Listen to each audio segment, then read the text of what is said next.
আমি চুক্কু বিচার চাই গো, মাওলানা রহিজুদ্দিনের বিচার গো, আমার ওই না একটা গোল্ডেন টুকরা গো। আসলে তো আমার মা নাই, বাবাও নাই, তো সেই জন্য যখনই এই ধরনের কোনো মায়ের দেখা পাই একটু অন্যরকম লাগে। আপনার ছেলে আপনার জন্য শাড়ি পাঠাইছে, আমরা একজন ছেলে তো ওর পড়ালেখার দায়িত্ব আমরা নিলাম ইনশাআল্লাহ। আপনাকে কাঁধে নিয়ে কবর দেওয়ার জন্য বাংলাদেশের লাখো ছেলে আছে ইনশাআল্লাহ। আমি 10 জনের সামনে যে বিচারটা আমরা জানি মদে খাড়া করে দেখাই যে বাবা এই যে বিচারটা করছি। বিচারটা চাই। বাবা বাবা।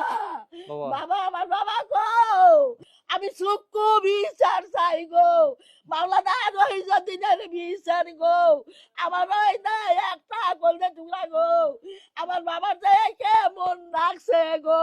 যে রইসুদ্দিন বলেছিল বেতনের টাকা পাইলে চাল ডাল বাজার নিয়ে আসবে, সে আসতে পারে নাই। আমরা আরেকটা সন্তান হিসেবে এই বাজার সাথে সবগুলো নিয়ে আসছি, কিন্তু আমি তো জানি এই মাও জানে পুরো বাংলাদেশের 1 কোটি ছেলে যদি আসে এই মাকে বলে আমি আপনার ছেলের মতো, রইসুদ্দিনের স্থান ওনার মায়ের বুকে পূরণ হবে না। তারপরও মা আপনার সন্তানকে আল্লাহ তাআলা কবুল করুক। আপনি একজন সন্তানকে হারালো, চট্টগ্রাম থেকে যেরকম নাসিরুদ্দিন ছুটে এসেছে, বাংলাদেশের বিভিন্ন জায়গা থেকে আপনার কাছে অনেক ছেলে সন্তান ছুটে আসবে।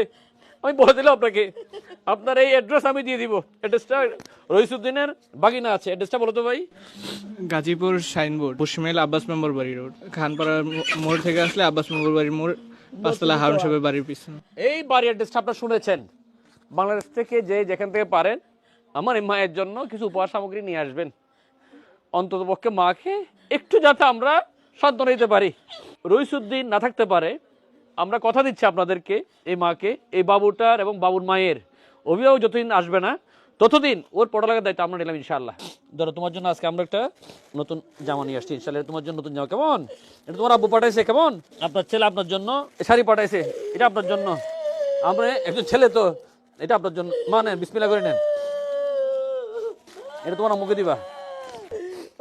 এখানে আরো কয়েকটা জিনিসপত্র নিয়ে আসছি আমরা, মশা টসা, বাজার সাজার, এখানে আমরা যতটুকু পারছি। মা এগুলা খুবই ক্ষুদ্র সামান্য জিনিস, অতি ক্ষুদ্র, কিন্তু আমার মা হয়তো বুঝতে পারতেছে এই জিনিসগুলোর পিছনে আমাদের অন্তর ভালোবাসা